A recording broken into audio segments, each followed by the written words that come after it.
Advanced Higher Historians, and welcome to issue 2, this third PowerPoint that we're looking at for the groups of people that came to Scotland, and in this one we are talking about the Italians and the places in Scotland that they obviously came to. Very similar to the last two lessons that we looked at with the Catholic and the Protestant Irish, the goal for this particular lesson is for you to build a mini fact file on the Italians in Scotland, and again you can choose to do this any way that you wish. So you could be making small A5 booklets with kind of paper and things like that, or you could be doing it in your jotter with different headings and things. It's entirely up to you how you choose to do this. However, I would really strongly recommend that whatever way you're choosing to do it, that you have a really clear sort of poster or front cover page of each of the different groups with their name. Make it colourful as well, make it stand out so that you can clearly see where one set of information ends and another set begins. So, same as the last PowerPoint, you're going to be looking at the Italians in Scotland under the following headings. So we've got reasons for moving, where they lived, the employment and things that they actually did in Scotland, the housing conditions that they lived in, and what their relationships with the Scottish people ultimately were like. So organise how you're going to do this, make sure you've got everything that you need, and then we'll start looking through the PowerPoint in more detail. So, like we would have done at the start of the Irish group, leave some space for this map to go in first in your fact file. If you want to print it yourself and stick it down, that's perfect. If you want to copy it out, if you think you could do that, that's absolutely fine as well. Or if you want to just leave some space, I'll have printed copies of these slides for everyone to stick in their fact file. But it would be a really good idea for you to make sure you leave the space between the start of your fact file, like your poster page, and the rest of your information under the headings for these little maps, because each group is going to have one of them. So it just gives you a wee bit of a background information about where they went, and we know that a lot of the Italian people predominantly were settling in the southern and western areas of Scotland, places like Ayrshire, Renfrewshire and things like that, where the catering industry was where we see them actually making a mark on Scotland. So places that they were setting up, things like ice cream parlours and fish and chip shops and things like that, we can see them in these areas. They're also settling in Edinburgh and the Lothian areas, Glasgow as well. We can see places like restaurants opening and hairdressers and things like that, which we'll come back to, and some of them settling in the sort of northern areas of Scotland, where again it's these ice cream parlours and things that we're talking about.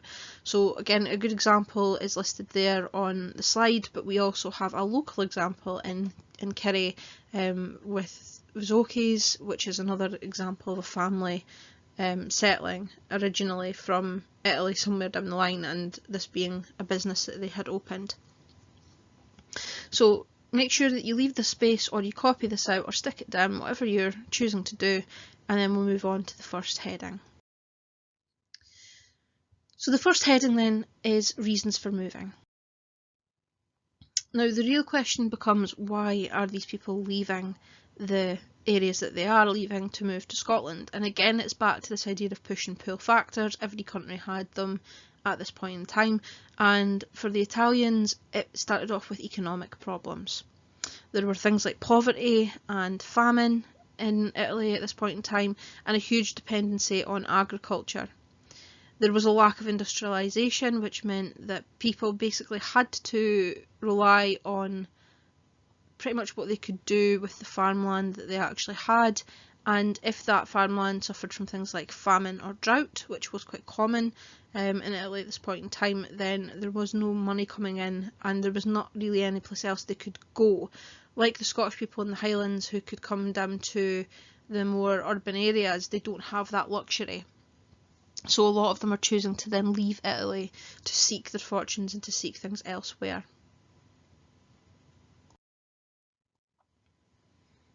So realistically, most Italians that actually came into Scotland were really trying to escape from extreme levels of poverty in Italy.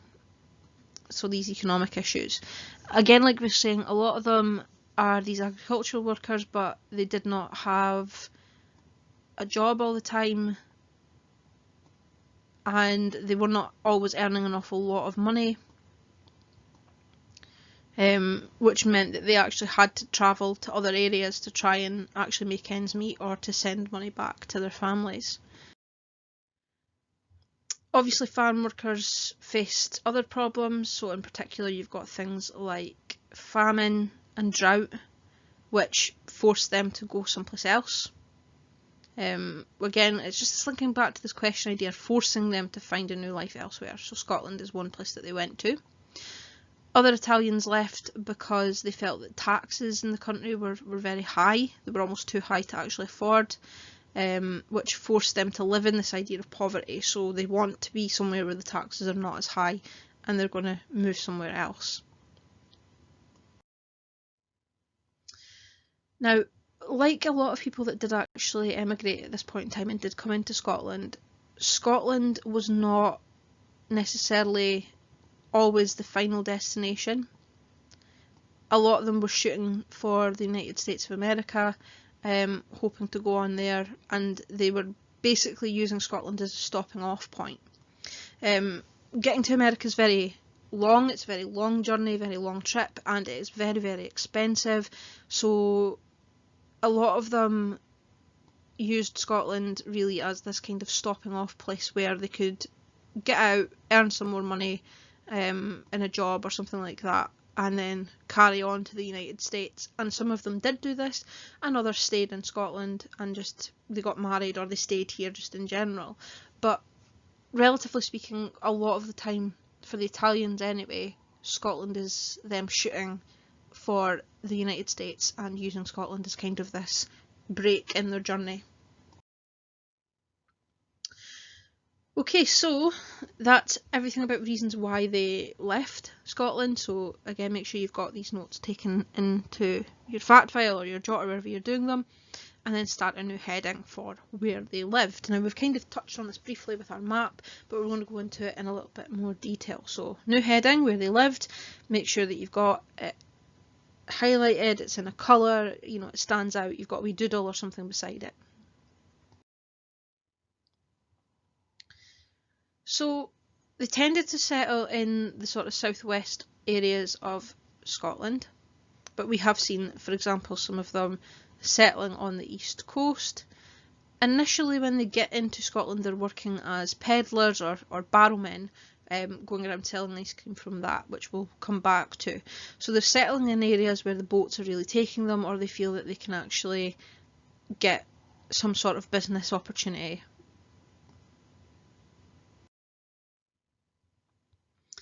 Also, like a lot of the groups before them, they tended to live where there were other Italian people who had maybe written to them saying, come to Scotland, it's, you know, much better here, or encouraging them to leave their country. It's not a very good colour to do that in. So, like, you have to excuse my highlighting, like other immigrant groups, most people from Italy tended to live where there were other fellow Italians. Glasgow was the most common destination in Scotland, because it's obviously a port area, but also there's a lot of space and a lot of room there. It's one of the bigger cities, and by the start of the First World War, it has the third biggest Italian community in the UK. So they are going to other places in the UK, but Glasgow is a really key point for them.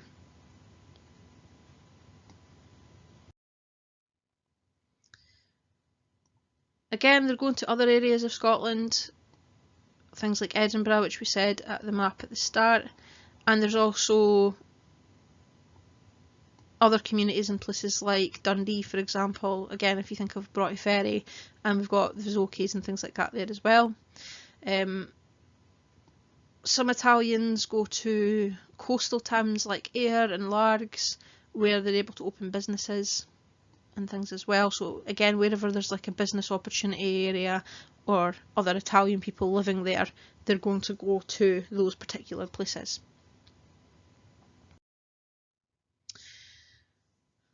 Okay, so that's it for where they went. Make sure you've got the key information there, and we're moving on to employment. So make sure that you have new heading, Again, use a different colour, maybe underline it, make it really stand out, and use the next couple of slides to fill in your information about it. So, though we're saying that many Italians had worked in Italy as farmers, just like the Irish had done in Ireland, very few of them actually did that after they came to Scotland. So though we're talking about the Irish moving into Scotland and keeping that particular job on, and that was what they did, the Italians didn't do that. They found work in locations like factories. However, one of the things that maybe separates the Italians from other immigrant groups is that they tended to be the ones that set up their own businesses. They were the ones that set up businesses wherever they could, and again we've looked at this idea of it being sort of in culinary things, but there were other things that they did as well. So they worked for themselves, setting up these businesses and making money that way, but also contributing to Scottish society that way, which again we'll come back to. Initially, some of them are selling things door to door, and in particular, one of the things that the Italians start by is religious statues. So either they're going to door to sort of Catholic households and things like that, or they're going to Catholic churches and selling these religious statues that they're making and things like that. Others were using the same sort of idea, barrows like the one you can see in the picture, where they were going around in the streets and they were selling food. Things like chips, because potatoes are very common, quite cheap to get, and ice cream and things like that from these sort of street barrows.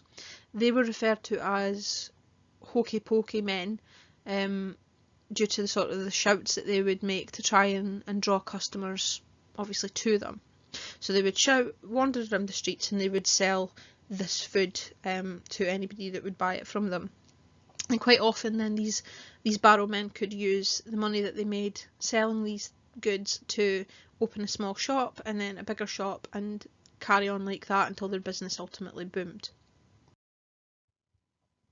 So over time then what we find is that they open more formal sort of locations, like shops. Sometimes it was shops that sold goods and things like that, like grocers sort of shops, so like corner shops that would sell foods and just general household goods and things like that. Other times it was cafes, like ice cream parlours and cafes and restaurants. So the sort of Italian shops were often grocers selling a range of products, and the Italian cafes sold ice cream and also fish and chips. And you can see a photo there of one of the more famous ones in Glasgow, which started off as this kind of grocer shop and then ice cream parlour in a different part of it.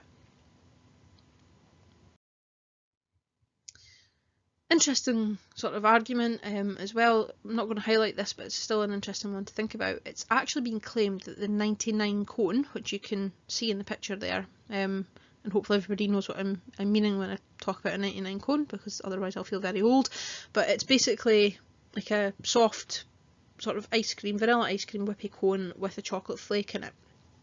And it was claimed that this was actually invented in Scotland by an Italian immigrant who was living in Portobello, and apparently he used to try to make a name for himself as being slightly different by sticking a piece of chocolate flake, which he would have bought obviously at this point in time, into his ice cream when he handed it over. And his shop address was 99 High Street, which is where the name the 99 came from. And people obviously think it's because it used to cost 99 pence. But it obviously doesn't just mean that, and this is apparently the argument that this Italian immigrant was the one who invented the 99. There's lots of stories and things like that which are quite interesting. It might be interesting if you could go see if you could find any other examples and you could share them to the team and see what you think. But again, it's just an interesting story that we don't know if it's right or if it's not right, but I can see that being a very common sort of argument. So we've kind of been talking quite a lot about food being one of the main business areas that the Italian groups in Scotland actually went into. And we're kind of thinking about why this might actually have been. Why was it this that they chose to go into? The quote here that you can see from someone who actually obviously is of Italian descent, he's talking about it in the Times newspaper, kind of answers some of these questions. So even just the first bit, Scotland was rich in both fish and potatoes, so the Italians went into the fish and chip trade. This is obviously something they can get their hands on really easily, and it means that they can spend not as much going out as they can then make goods and sell, and they can make a good amount of profit for themselves. He goes on to say, by 1900 they were prospering and bringing other relatives suffering dire poverty in the motherland, so they're bringing people over. Business expanded with the introduction of mosaic and marble ice cream parlours and tea rooms where young couples of modest incomes could have a taste of luxury. It was not realistic for working class people to really frequent tea rooms and things like that. They were common, there were lots of them across Scotland, but they were quite expensive. This gave people really of working class backgrounds a chance to have a place that they could go that wasn't necessarily the pub, because this was really the only place that you could go for recreational kind of drinks and things like that. So they could go there and they could have tea, they could have ice cream and things like that.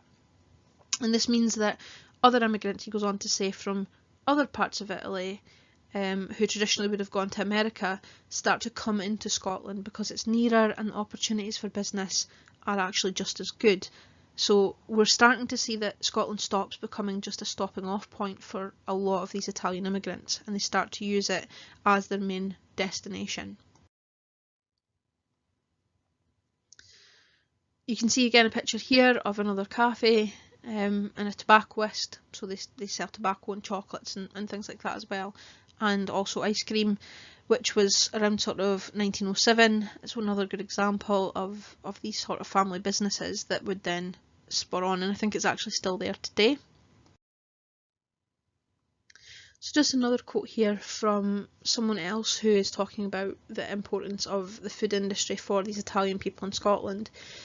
He talks about this idea that it was this sort of group of people that laid the foundations for what he calls a flourishing ice cream industry.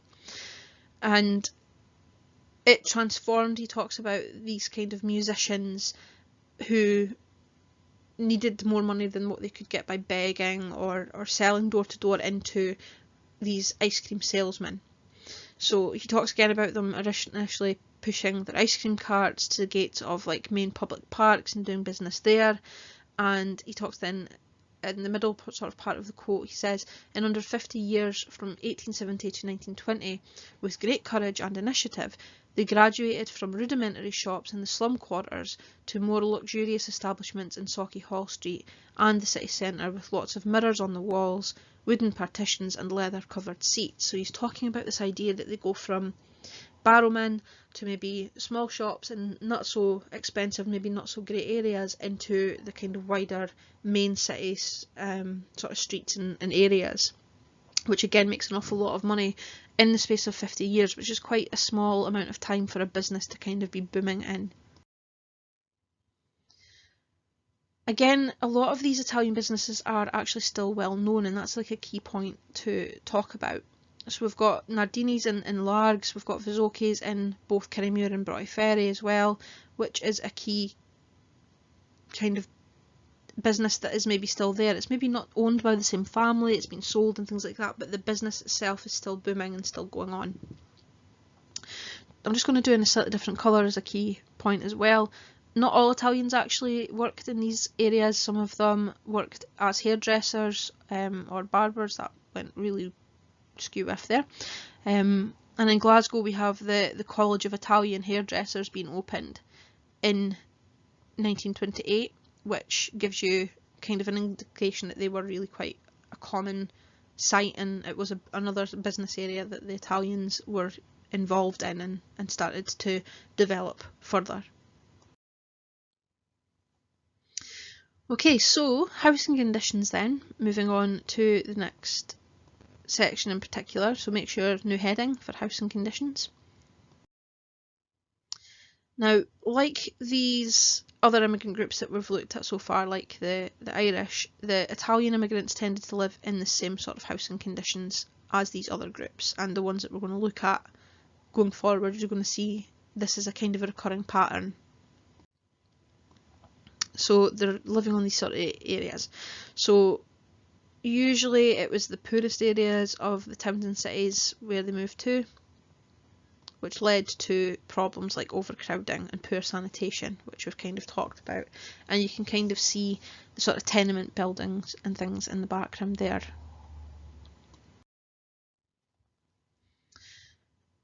In particular, areas of Glasgow such as Partick and in Edinburgh in the Grassmarket were areas that they went to, which were both areas that were known for sort of the difficulties in housing like that.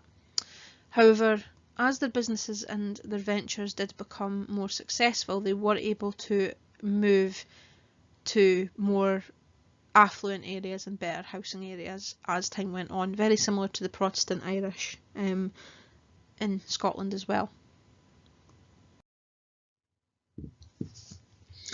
Okay, new heading, personal identity. So make sure that you have the information about their housing conditions, and we're now looking at the personal identity of the Italians.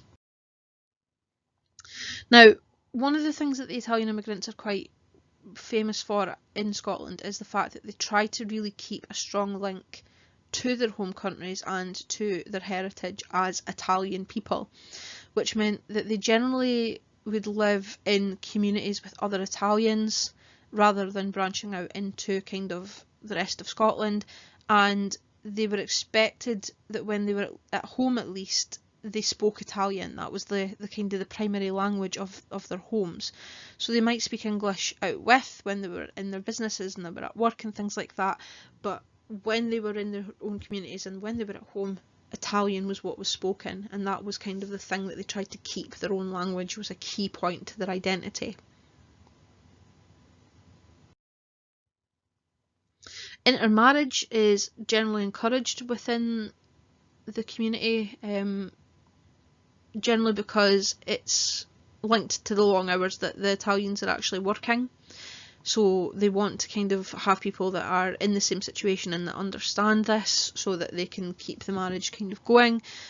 But there was kind of a deeper seated element to it. They wanted to keep it within kind of the Italian families rather than with the kind of mix of the Scottish bloodlines and things that as well. They're also urged to buy products from Italian businesses or to support Italian businesses in their areas rather than maybe buying from a Scottish business or any other businesses. It's to try and support their community because their community was such a key point in their actual identity. So rather than maybe buying from a Scottish shop, you would buy from an Italian shop because you were then supporting the Italian community within Scotland by doing that. They also set up groups to try and promote Italian culture within Scotland, very similar to things like that the Irish did. Places like the Casa d'Italia, which you can see here, which gave things like Italian lessons to children, business loans and things like that, which was kind of like a key focal point in a lot of ways for the Italian community in Scotland, to help them sort of start up things and to keep their kind of links back to their language and to their cultural heritage. So similar in a lot of ways to the role that the Catholic Church played for the Catholic Irish people, this is what these kind of groups tried to do for the Italians. A lot of these Italian immigrants are Catholic, unlike the majority of Scottish people, so this was quite difficult for a lot of them to reconcile with. They tended to find themselves being treated maybe slightly similarly to the Irish Catholic people were. In a lot of ways it was quite useful for them that the Irish Catholic people had come to Scotland as well, because it meant that they were able to continue practicing the Catholic religion in Scotland, due to the increase of the number of Catholic churches in Scotland. So we can say that it helped them to continue to practice their faith, which again was a really key point of their lives and kind of like their early businesses and things as well. So you can see that this would be a key element to their identity as their religious practices, just like the Irish Catholics were as well. So, last section, relations with the Scots in general. So make sure you've got a new heading for this one, relations with the Scots, and we'll look at this information. Now, obviously, due to some of the things that we've said, when they actually arrived, a lot of them faced quite a lot of criticism because they didn't integrate very well with the Scottish people that were living around about them. Italians were usually Catholic, and they tended to live in their own little communities that we've just talked about, and they continue to speak Italian, which made Scottish people kind of think that they didn't want to be associated necessarily with them, and that they didn't necessarily want to mix or assimilate, is the word that we use, to integrate their community with the Scottish community that they're now living in.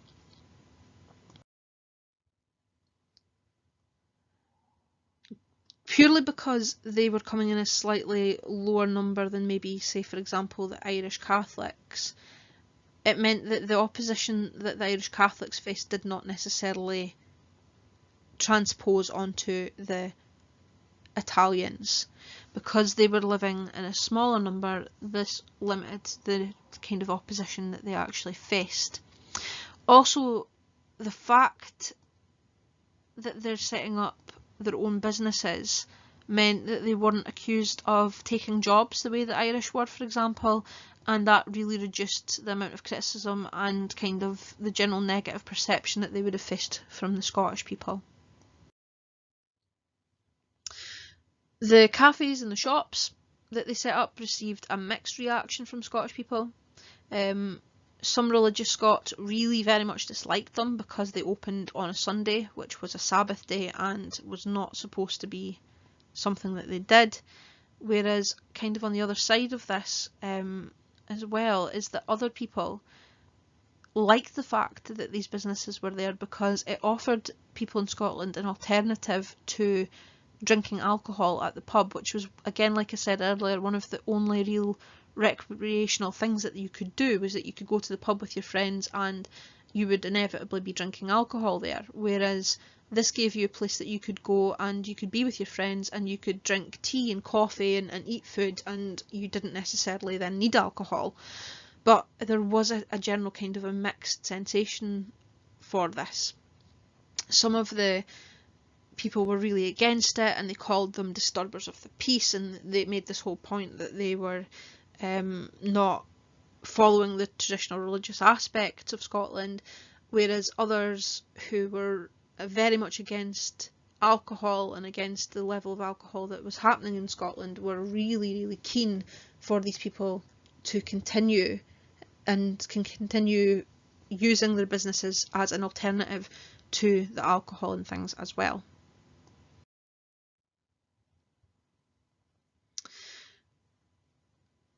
Again, from this book, Italians in Scotland, A Concise History, which is actually a really good book if you're interested in this topic in any more detail, we can see a quote here talking about the kind of level of tension that they would have found in society.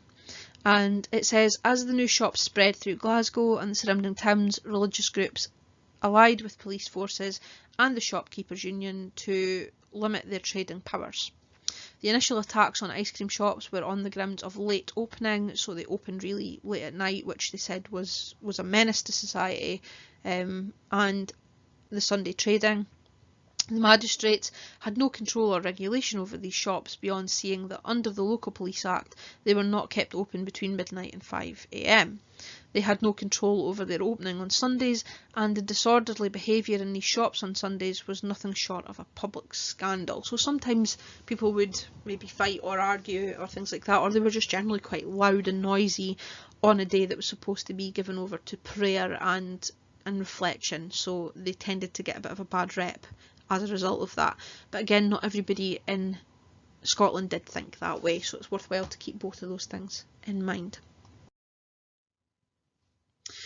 kind of just last point to make, which we're saying about everybody, is that although the Italians had generally a good relationship with the Scottish people, the impact of World War II actually ultimately would change this. Because Italy had supported the Nazi sort of regime at this point in time in Germany, it meant that Italians were kind of seen as the enemy in Scotland. And even though they'd maybe been there for a very long time and had been born in Scotland, a lot of them were attacked in the street or were interned, which means that they were arrested and sent to prison without actually having committed a crime, just on the fact that they were Italian, due to this kind of high level of mistrust and hatred for the Nazis and for their allies at this point. So it's a bit of a mixed bag for the reactions of the Scottish people to the Italians. We'll come back to look at the kind of reactions of the Scottish people to all of the immigrant groups in a little bit more detail, but this is kind of the key points that you need for just now. So make sure you go back through the PowerPoint, pause it at the relative sections that you need to build your fact file on the Italians in Scotland, and remember to complete your fact file with clear headings, a clear poster page, and leave that wee space for your map, or put your map bit at the beginning to fill in. Any questions or details that you're maybe looking for or you want to ask, feel free to ask in your class team and we can answer anything that you need to. Thanks for your attention, folks, and good luck with your fact file.